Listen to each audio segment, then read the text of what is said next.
Hi, I'm Dr. Lauren DeVille, and you are watching a YouTube video series on identifying and removing obstacles to cure and giving your body what it needs to heal itself. So today's episode is on the obstacle unhealthy cell membranes. So your cell membranes are like the brain of your cells. Unlike, we used to believe that the nucleus was like the brain, but that's more like the reproductive organ. That is what's necessary in order for a cell to replicate itself. But without the cell membrane, the cell dies very quickly. And the cell membrane is the one that is protecting the cell from outside environments, from outside things that shouldn't get in.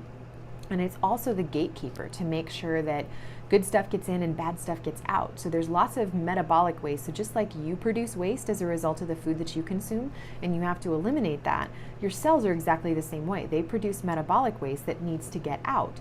If the cell membrane isn't healthy, that doesn't happen particularly well. And also if the cell membrane isn't healthy, then you're not going to be able to get the nutrients in, and you're also not going to be able to get the cell signals in and out. So for instance, with diabetes, you need to make sure that the cell membrane for the cell membrane receptor for insulin is working well, that signal is actually getting in to allow glucose in so that it can be utilized as energy.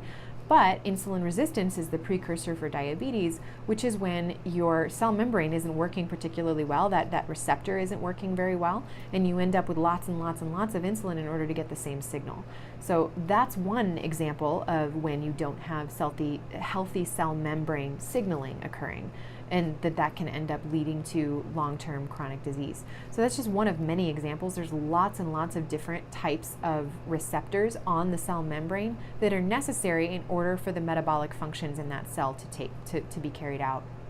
And this is where a lot of that concept of you are what you eat comes in. So when you're eating a lot of trans fats, those are things that you're going to get from fast food restaurants or from a lot of the vegetable oils that are used for deep frying. Any kind of processed foods, typically, if they are made with vegetable oils, they do end up with trans fats as a result of the processing.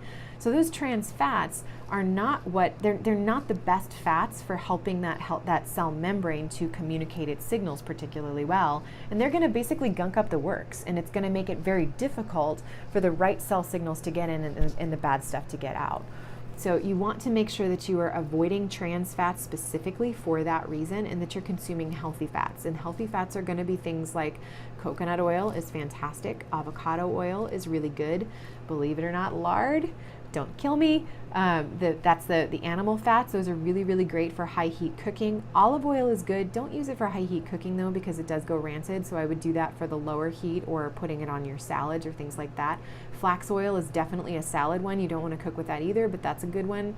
Grapeseed extract, or grapeseed oil rather, that's also a really good one. So there's lots of things like that you can do instead. Fish oil is fantastic, and flax is in that same category, essential fatty acids. Those are one of the things that I think everybody needs to consume. And then there's also things like phospholipids, like phosphatidylcholine, phosphatidylserine.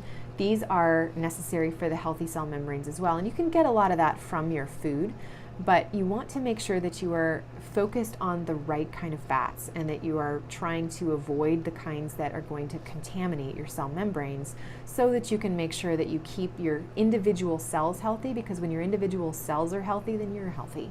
That all works together. All right, so thanks for joining me, and I will see you in the next video.